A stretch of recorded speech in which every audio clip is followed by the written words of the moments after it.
हृदय में जब अभिमान छा गया और ये सोच गए देव ऋषि नारद कि हमारे समान दुनिया में कोई ब्रह्मचारी नहीं है। घमंड में फूले हुए देव ऋषि नारद जिस समय भगवान भोले बाबा के करीब गए हैं, भगवान शंकर ने बड़ा आदर किया और कहा आओ नारद। बहुत दिन बाद आए। नारद कहने लगे भोले बाबा सम्मान से बोलना सीखो, हम कोई छोटे साधु हैं। मैंने काम के ऊपर विजय पाई है। बच्चा बच्चा मेरा सम्मान कर रहा है। लोग जिस समय मेरी प्रशंसा करते हैं तो खाना खाना भूल जाते हैं। खाना भूल जाते हैं। शास्त्री जी बैठे हुए। शंकर जी ने एक निवेदन आओ सुनो। बार बार बिनहो मुनि तोई और जिन्हों कथा सुनावहु मोई। भगवान शंकर कहने लगे सुनो नारद, जे घमंड भरी बात तुमने हमसे तो कही, लेकिन ये बात भगवान से नहीं कहना। नारद बोले क्यों नहीं कहेंगे, उनसे भी कहेंगे। क्या करेंगे हमारा? कोई डकैती कर रही है, कहेंगे, उनसे भी कहेंगे। एक दिन बीड़ा बजाते हुए नारद चलती है भगवान के सामने।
नारद जब भगवान के करीब गए हैं तो हर से मिले उठ रमान पीता और बैठे आसन ऋषि समेता।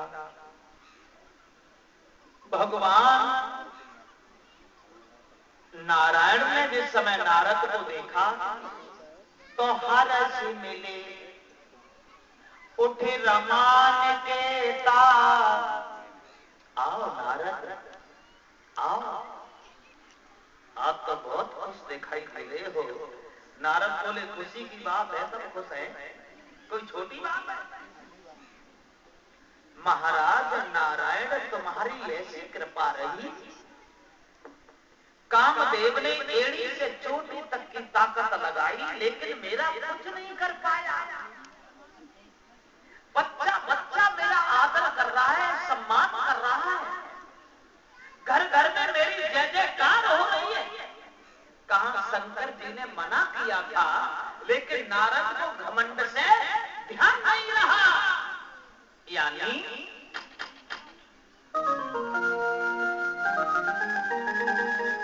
शिव जी ने पहले मना किया और नारद ने न कोई ध्यान दिया। अरे ना समझ सके ना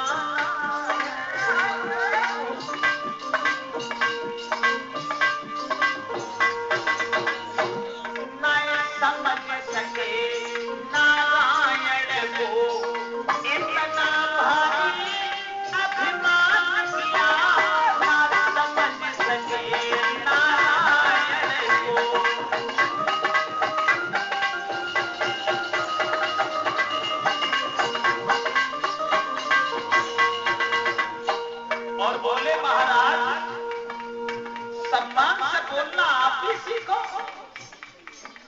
बच्चा बच्चा मेरा आदर कर रहा है और शायद है आपको नहीं मालूम।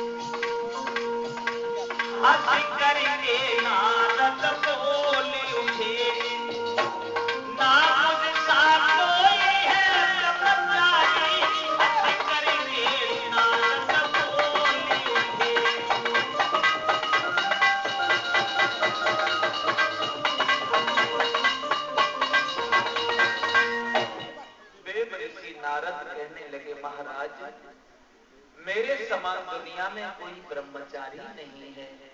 मैंने कामदेव के ऊपर विजय पाई है और संसार भर का हर व्यक्ति मेरा सम्मान कर रहा है।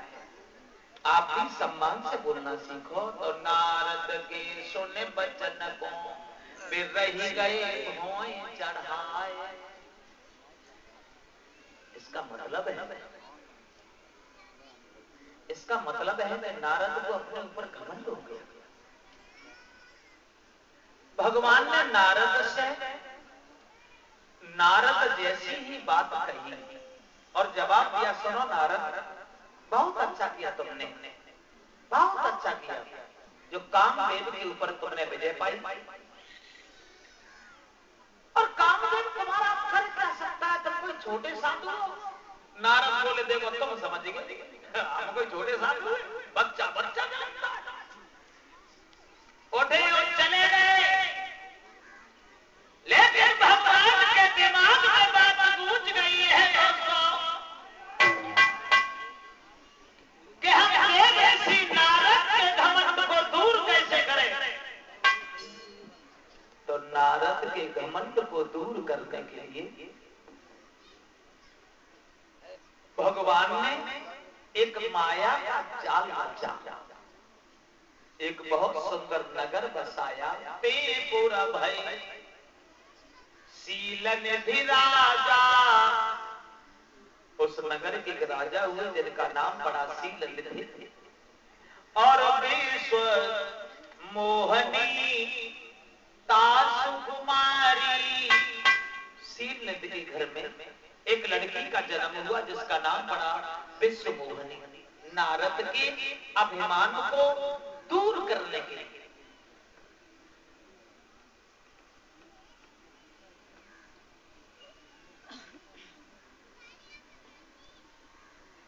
धीरे धीरे विश्व मोहनी जब जवान हो गई तो विश्व मोहनी का स्वयंवर रचाया गया। स्वयंवर किसे कहते हैं? स्वयंवर जैसा मैंने कल सावित्री की कहानी में बताया था, स्वयंवर जो लड़की स्वयं अपने वर को चुने। पहले के राजाओं का यह नियम था,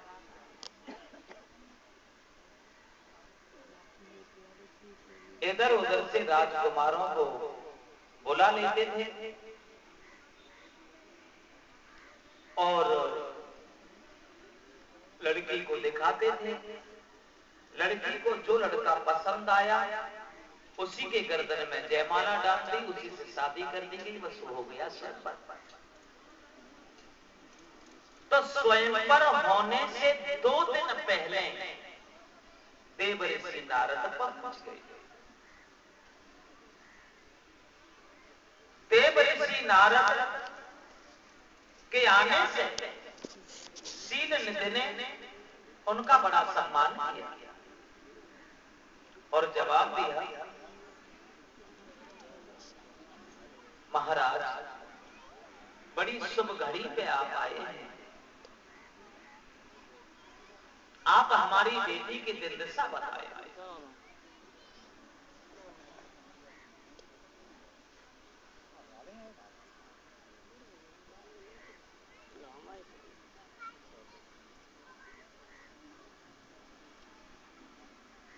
और ये बताएं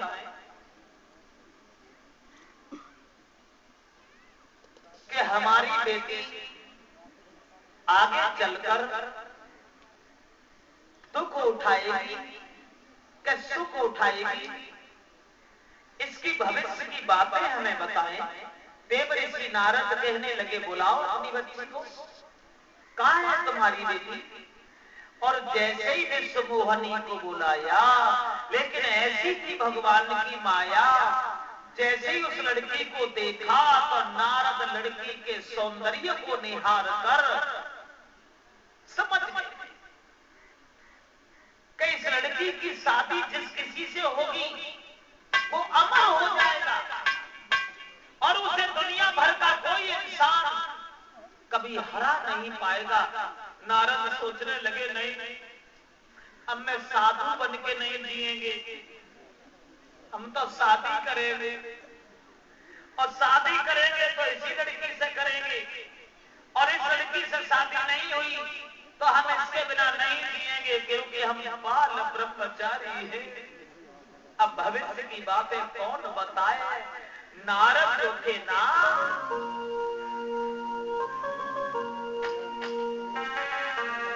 छोड़कर हाथ बेटी का नारद चले, अरे दिल में बातें छुपी छुपी रह गई।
दुनिया में कोई ब्रह्मचारी नहीं है।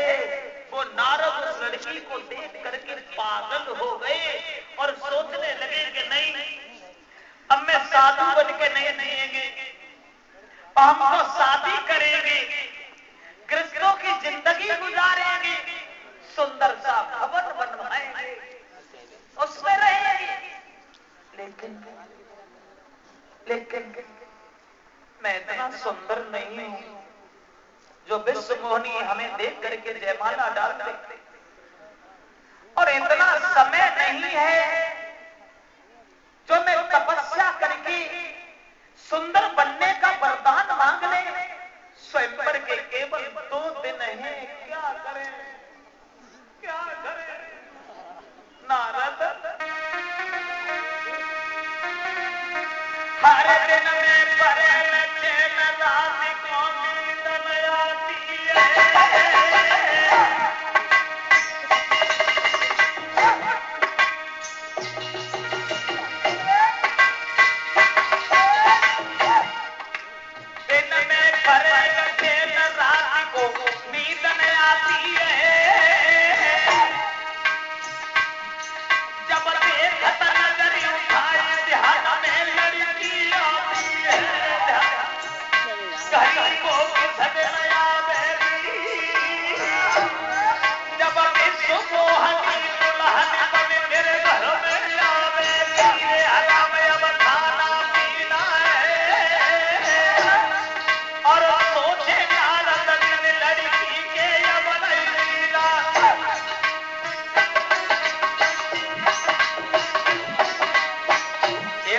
ध्यान रखना,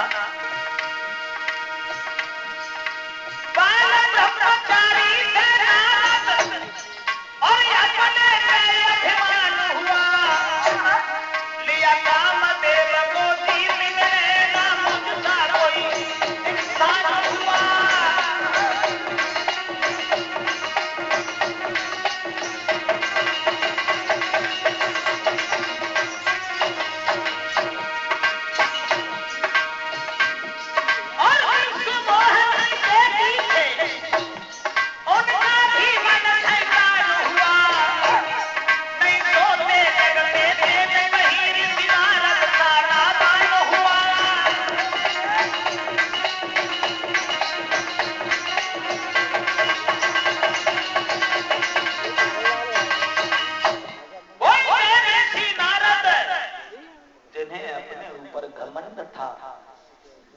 वो नारद उस लड़की को निहार कर सोचने लगे हैं, अब मैं महात्मा बन के नहीं जिएंगे, हम तो शादी करेंगे, और शादी करेंगे तो इस लड़की से करेंगे। लेकिन मैं इतना सुंदर नहीं हूं जो विश्व मोहिनी देखते देखते जयमाला डाल दे, और इतना समय नहीं है जो हम तपस्या करके सुंदर बनने का वरदान मांग लें। फिर ये सोचा, चलो भगवान के पास चलेंगे, उनसे रूप मांगेंगे। फिर ये सोचा, छोड़ो, अब भगवान के पास नहीं जाएंगे, उन्हें यही बुलाएंगे। अब कोई नहीं सहायक है, और इसी नारद ने जब जान लिया,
बड़े ऋषि नारद गिरी उनके चरण पखारे।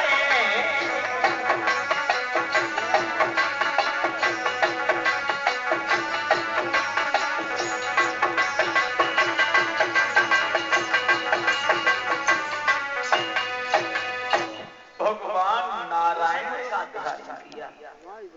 नारद ने सोचा इस मुसीबत में और तो कोई नहीं मिलेगा। जैसे ही भगवान का ध्यान किया भगवान पहुंच गए। कहो नारद कैसे याद आ गई तुम्हें? नारद बोले कैसे याद आ गई?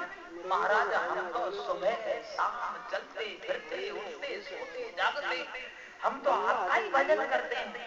और जी विधि होए नाथ हित मोरा।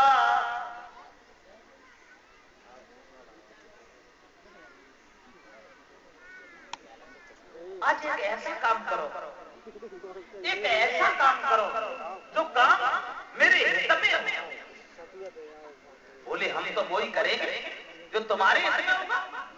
नारद कहने लगे प्रभु कुछ भी नहीं चाहिए, धन नहीं चाहिए, दौलत नहीं चाहिए, बढ़िया भवन नहीं चाहिए, प्रभु कुछ भी नहीं चाहिए। मैं सुंदर बनना चाहता हूं और मुझे सुंदर बना दो। और इतना सुंदर बना दो, इतना सुंदर बना दो जो मेरी ओर देखे वो देखते ही रह जाए। भगवान बोले तो इसमें कौन सी बड़ी बात है, मैं सुंदर बना है। भगवान ने नारद को सुंदर बना दिया, बहुत सुंदर। शरीर को सुंदर बना दिया लेकिन चेहरा बंदर का बना दिया।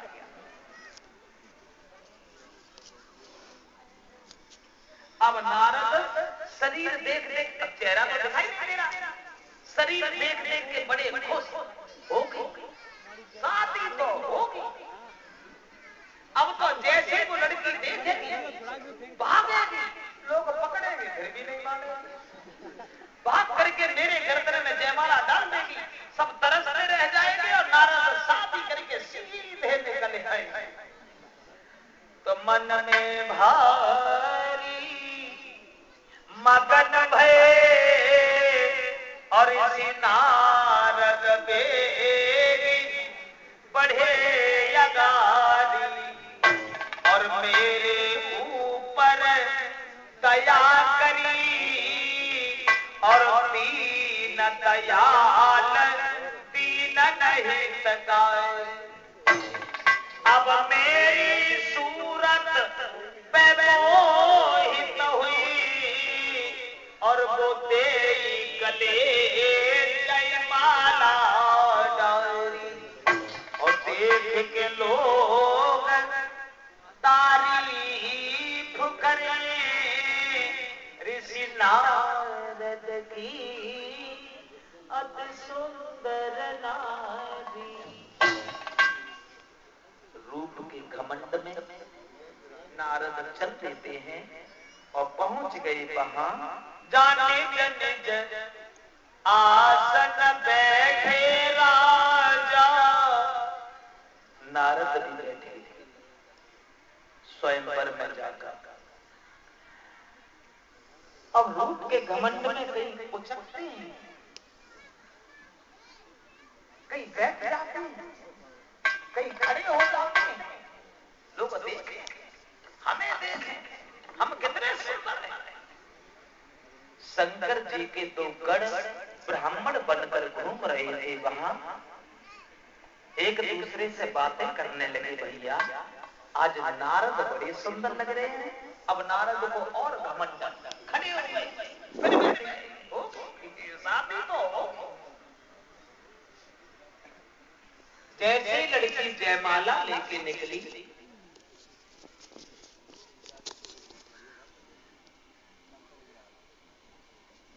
और जो नारद ने लड़की को देखा सबसे पहले खड़े हो गए। लड़की ने एक नजर नारद को देखा, फिर देखा ही नहीं। अब नारद को ऐसा लगता था मानो उनका कोई कलेजा निकाले लिए जा रहा है। ऐसा लगता था मानो दौलत का बड़ा भंडार कोई छीने लिए जा रहा है। नारद खड़े हो जाते हैं, अपनी गर्दन बढ़ा देते हैं, लेकिन लड़की ने देखा ही नहीं। जहां भगवान राजा के रूप में बैठे थे, लड़की ने भगवान के गर्दन में जयमाला डाल दी, और जो जयमाला डाली, नारद को क्रोध आ गया, खड़े हो गए। पागल है ये लड़की, बिल्कुल अज्ञान है ये लड़की, भगवान ने इसे रूप दिया, बुद्धि नहीं दी, रूप की पहचान नहीं जानती, ये भी नहीं जानती इतने लोगों में सुंदर कौन है। हमें देखो, हमारी तंदुरुस्ती देखो, अरे तुम लोग खड़े खड़े बैठे और क्या देख रहे हो।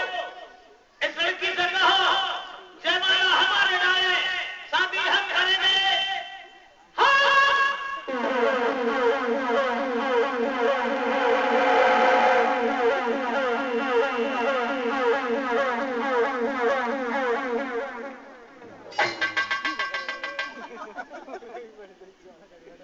और बटोला दे मशीनें जितनी अभी जल्दी, जब करना है तो मशीनें चलेंगे।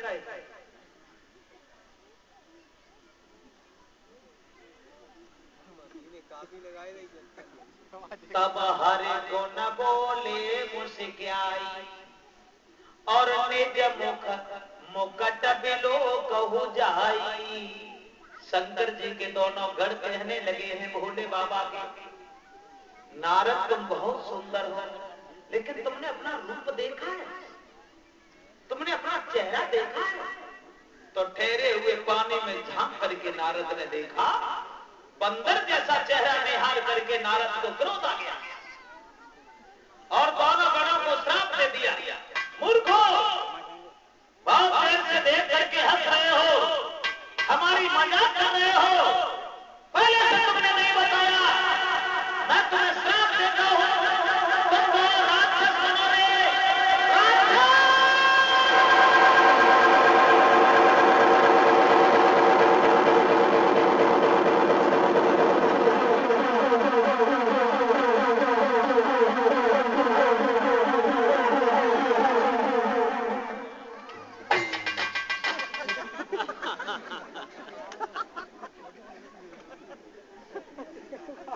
दोनों गणों को श्राप दे दिया, और देव ऋषि नारद को क्रोध आ गया, पीड़ा उठाया, फेंक दिया। आज हम भगवान को भी श्राप देंगे, नहीं मानेंगे, आज भगवान को भी श्राप देंगे। नारद चल देते हैं।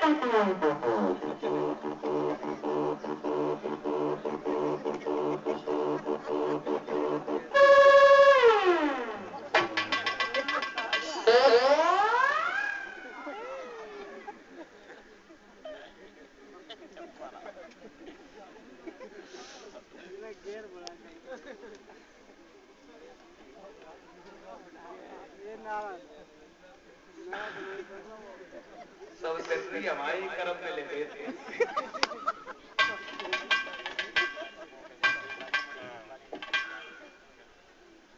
घरे में देख हो जाए तो ऐसे ऐसे हैं जिन्हें रोटी खाने को सब खाए।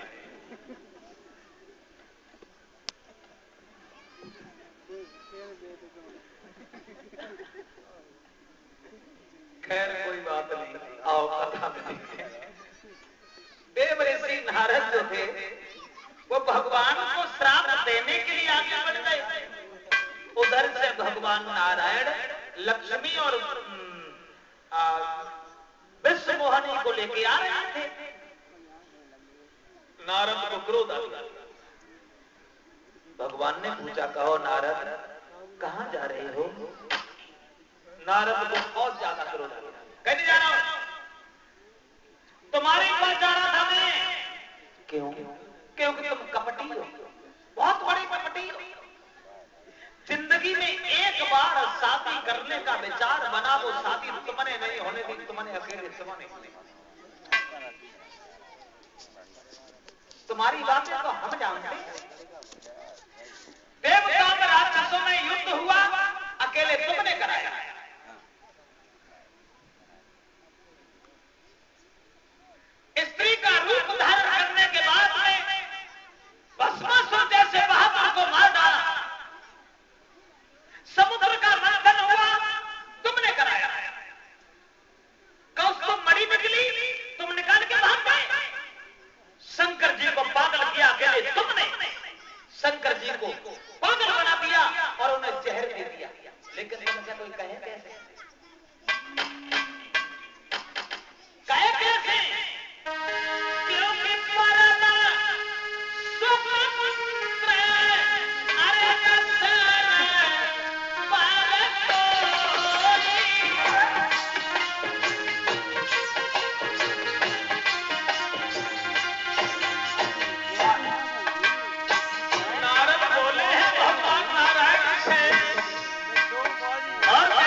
सुनो, आज देव ऋषि नारद से पहला जिस लड़की के पीछे मुझे खाना अच्छा नहीं लगा, जिस लड़की के पीछे दुनिया की चीज अच्छी नहीं लगी, भगवान नारायण जिस लड़की के पीछे संसार भर की हर चीज को मैंने ठुकरा दिया और उसी लड़की को लेके जा रहे हो।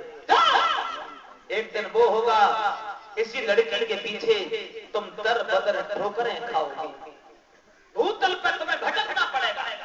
और बंदर का चेहरा देखकर के मेरी हंसी की है, यही बंदर मिलेंगे तुम्हारी रक्षा करने के लिए, ये मेरा श्राप है।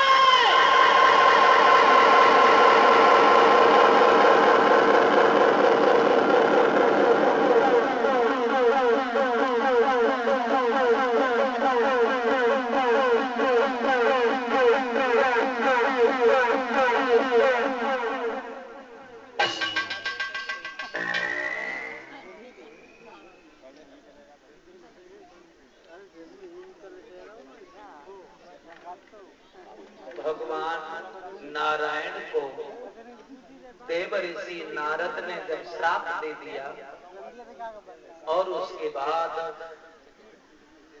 भगवान ने जब अपनी माया को हटाया, तब नारद को ज्ञान हुआ। एकदम से भगवान के पैरों में गिर गई और कहने लगे मेरा श्राप झूठ हो जाएगा, मेरा श्राप गलत हो जाएगा। प्रभु हम शादी, अरे नाना ना, हम तो बाल ब्रह्मचारी हैं। भगवान नारायण बोले अब तो जो होना था वो हो गया। बाल ब्रह्मचारी जी, अगर तुम्हें इस बात की चिंता है तो मेरी बात सुनो। जब हो जाए अरे शंकर सरनामा,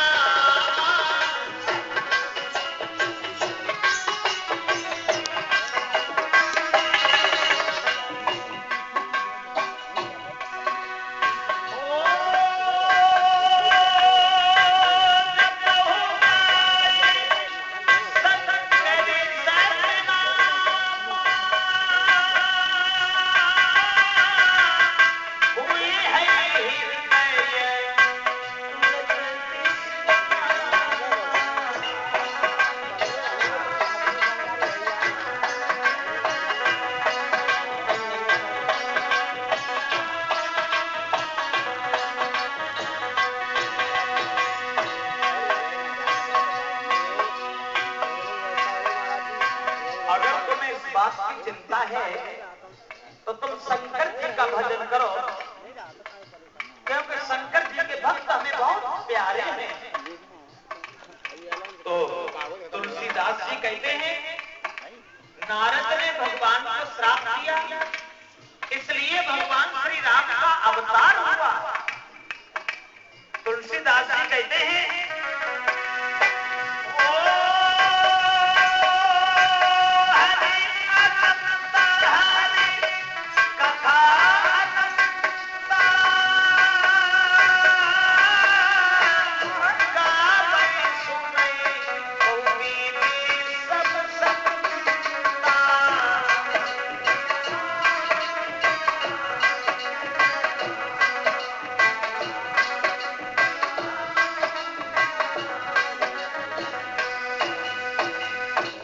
हरि अनंत हरि कथा अनंता और का भई सुनहि बहुविधि सब संता। तुलसीदास जी कहते हैं देव ऋषि नारद ने जब भगवान को श्राप दिया तो विश्व मोहनी ने सीता का रूप धारण किया, इसलिए श्री राम का अवतार हुआ। इसलिए श्री राम भूतल पे आए। अब 3 प्रमाण हो गए, चौथा प्रमाण एक और सुनो, या पर रामायण आगे बढ़ाए, छोड़ो ये प्रमाण, रामायण देखें। चैत्र के महीना में श्री राम का अवतार हुआ, लगत वैशाख 5 को नामकरण संस्कार हुआ। उसके बाद ये चारों भाई जब धीरे धीरे बड़े हुए हैं तो विद्या पढ़न गए रघुराई और अल्पकाल मतलब थोड़े दिन, कितने दिन? श्री राम ने विद्या का अध्ययन किया था केवल 8 दिन, सिर्फ 8 दिन। प्रातः काल उठ के रघुनाथ और माता पिता गुरु ना वही माता। 11 साल की उम्र में इनका यज्ञ पवित्र हुआ। उसके बाद विश्वामित्र ने सुन लिया कि राम का अवतार हो गया है। माफ करें, थोड़े संक्षेप में चल रहे हैं। विश्वामित्र कौन थे? विश्वामित्र का परिचय दे दूं। ये विश्वामित्र जो थे, ये गादी के पुत्र थे और विश्वामित्र की एक पत्नी और 3 लड़का थे। विश्वामित्र की एक लड़की और थी। ये लड़की विश्वामित्र की पत्नी से पैदा नहीं हुई थी। ये लड़की मेनका नाम की अप्सरा से पैदा हुई थी, जिसका नाम पड़ा शकुंतला। ये दुष्यंत को ब्याही गई थी। और विश्वामित्र का आश्रम था आजमगढ़ में। विश्वामित्र के आश्रम का नाम था श्रद्धाश्रम। विश्वामित्र ने जब ये सुना कि राम का अवतार हो गया है और हम जब यज्ञ करते हैं तो राक्षस लोग यज्ञ का विनाश करते हैं, हमें राम के पास जाना चाहिए, राम और लक्ष्मण को लेके आएंगे तब हम यज्ञ करेंगे। तो विश्वामित्र अपने आश्रम से चले। कब चले? लगत कुआर छठे को चले। माफ करें, एक एक तिथि बता के चल रहा हूं, अगर कोई शंका हो तो सवाल जरूर करें। लगत कुआर छठे को विश्वामित्र आजमगढ़ से चले। 3 दिन रास्ता में लग गए। 9वीं को अयोध्या में पहुंच गए। 10वीं को दशरथ ने पूछा, ब्राह्मण देव क्या सेवा की जाए? जवाब दिया, कुछ भी नहीं, अपने 2 बच्चे राम और लक्ष्मण को हमें दे दो। तो दशरथ के होश उड़ गए और दशरथ ने एक बात कही, माफ करना ब्राह्मण देव, वृद्धावस्था में 60,000 साल की उम्र में मैंने इन बच्चों को पाया है। अगर आप चाहें तो पूरी अयोध्या का राज्य मांग लें, लेकिन राम और लक्ष्मण को नहीं मांगो। और दशरथ बोले कि मेरे जीवन के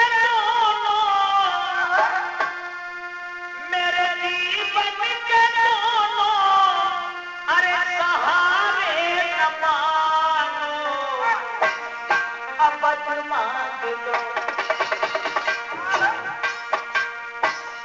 अब मांग लो राम प्यारे न मानो, अब मांग लो राम।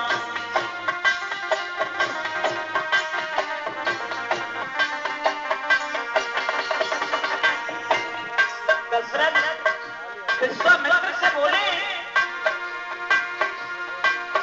मेरे जीवन के दोनों सहारे न मानो, अब मांग लो, जी हाँ अब मांग लो राम प्यारे न मानो, अब मांग लो राम।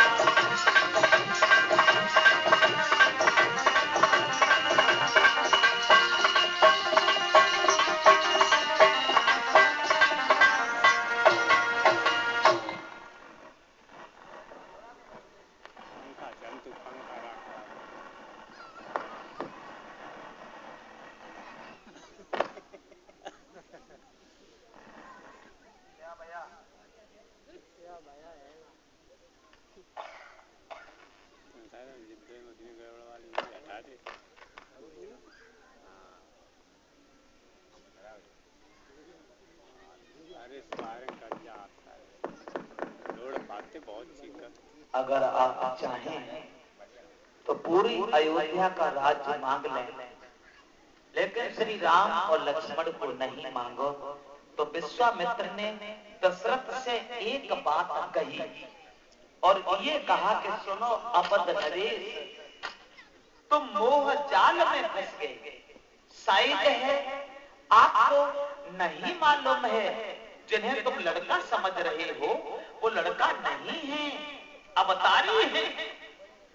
और इनका अवतार हुआ है भूतल का भार हटाने के लिए। इसलिए केवल हम आपसे बात कहना चाहते हैं अवध नरेश।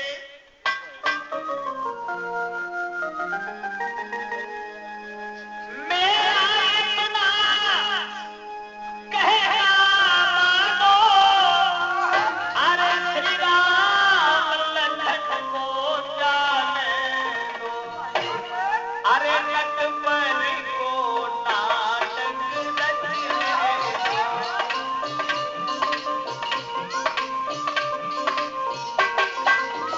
ओ नटवर को नाटक रचने दो, भूतल का भार हटाने दो, नटवर को नाटक रचने दो।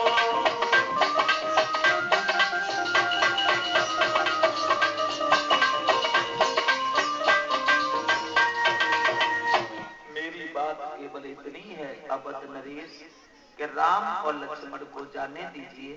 जब बहुत समझाया तो राम और लक्ष्मण को लेकर के विश्वामित्र को दिया है।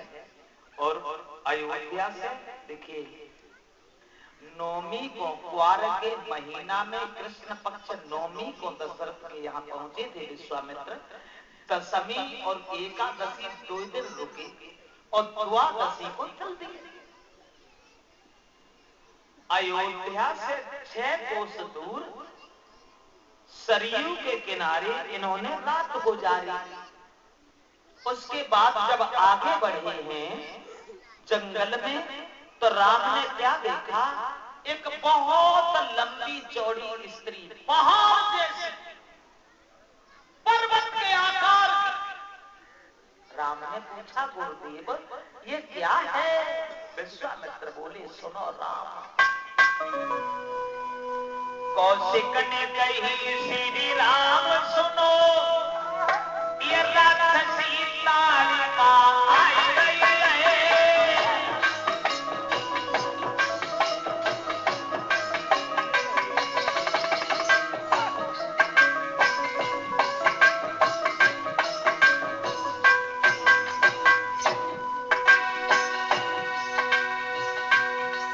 कौशिक बोले श्री राम सुनो, राक्षसी तालिका आई है,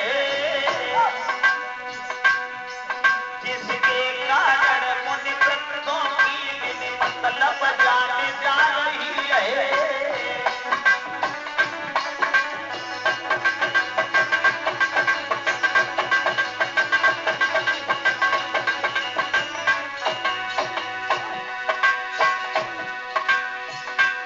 विश्वामित्र कहने लगे, राम ये पहाड़ जैसी जो स्त्री देख रहे हो, ये साधारण स्त्री नहीं है, ये राक्षसी ताड़िका है।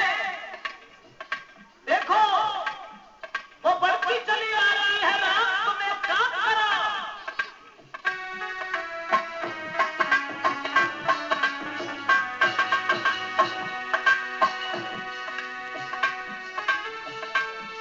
देखो देखो यार बड़ी धन धारण यशवान करो, एक संतर सिंह के रखवाले सपा की दिखा उद्धार करो।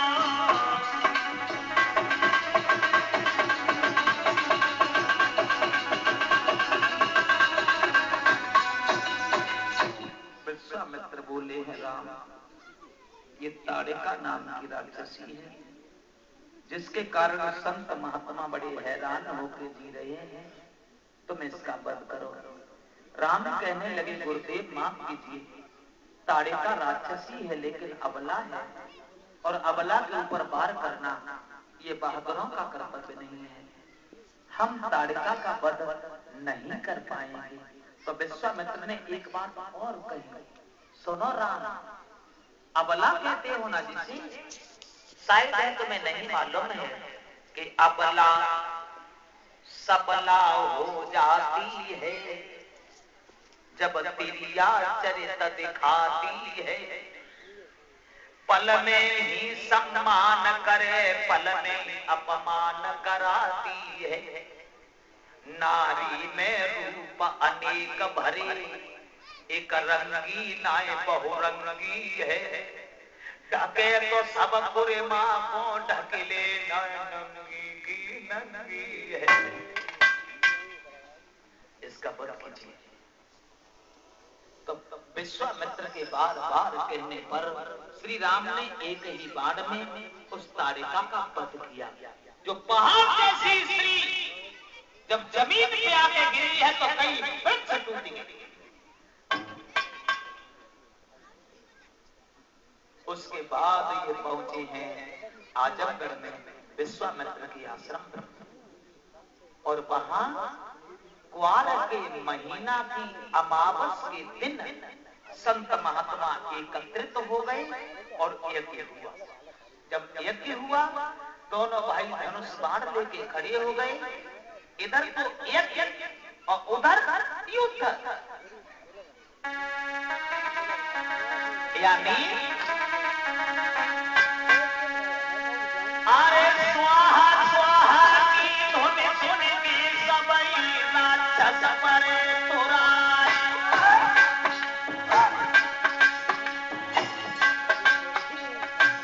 मामा आओ है रावण को सोमानी जगाम कहलाई।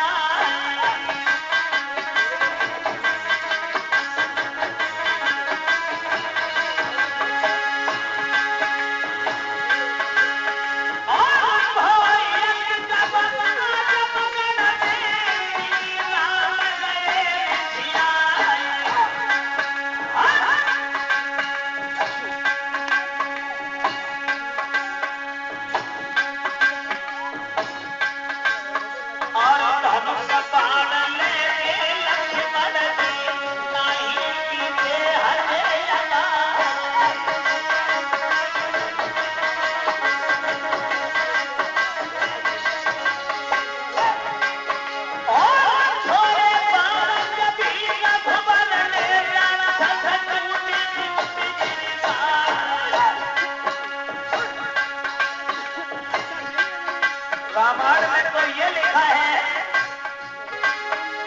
पतझड़ के मौसम में जैसे वृक्षों से पत्ता झड़ते हैं, त्यों ही श्री राम के बारण से राक्षस गिरते हैं।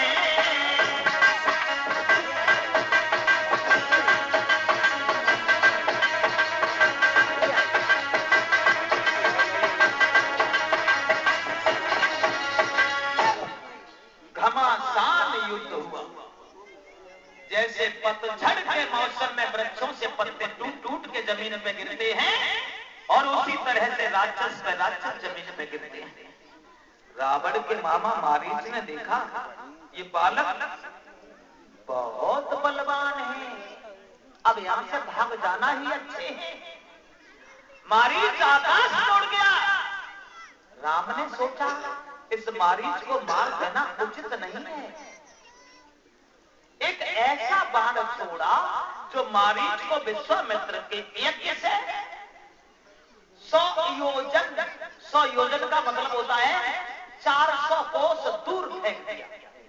जो रावण का मामा मारीच हाथ पैर झाड़ करके वहां से भाग गया, और विश्वामित्र का यज्ञ संपन्न हुआ।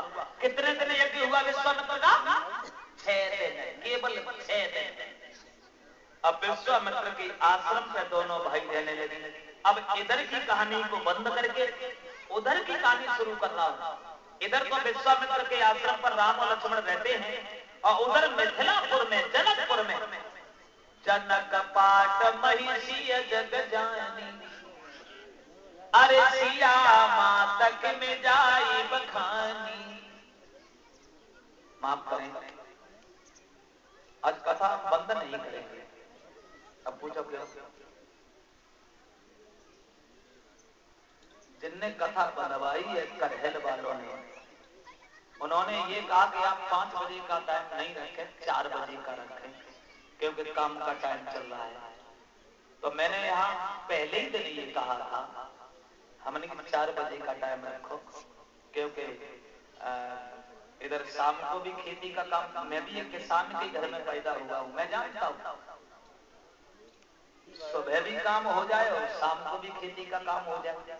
लेकिन ये लोग नहीं मानेंगे, नहीं हमारी तो 5 बजे, हमने की 5 बजे कहे को हम 8 बजे से पहले बंद ही नहीं।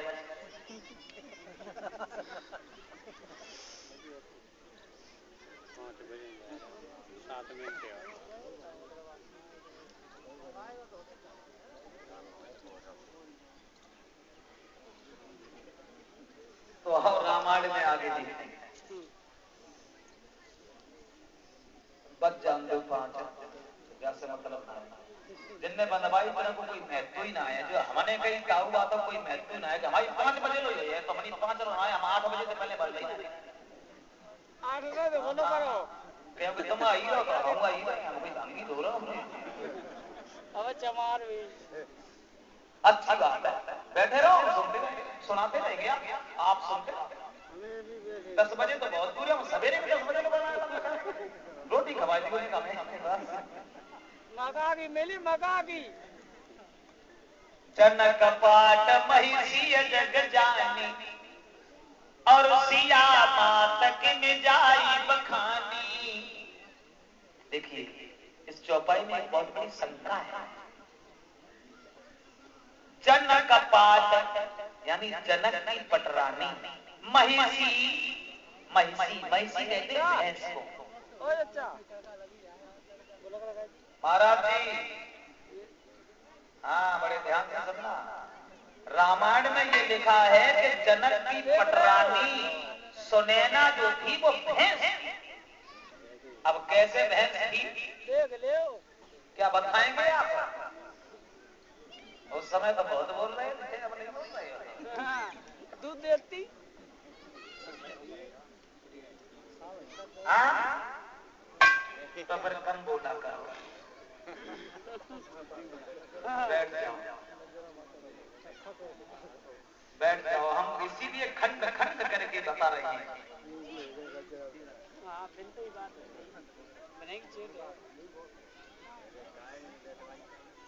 कलंदे का मतलब है वो कले कोई हो तो जरूर हाँ तो जान तो है तो वही करी और वो कर ली वो कर रहा है वही कर रहा है कलंदे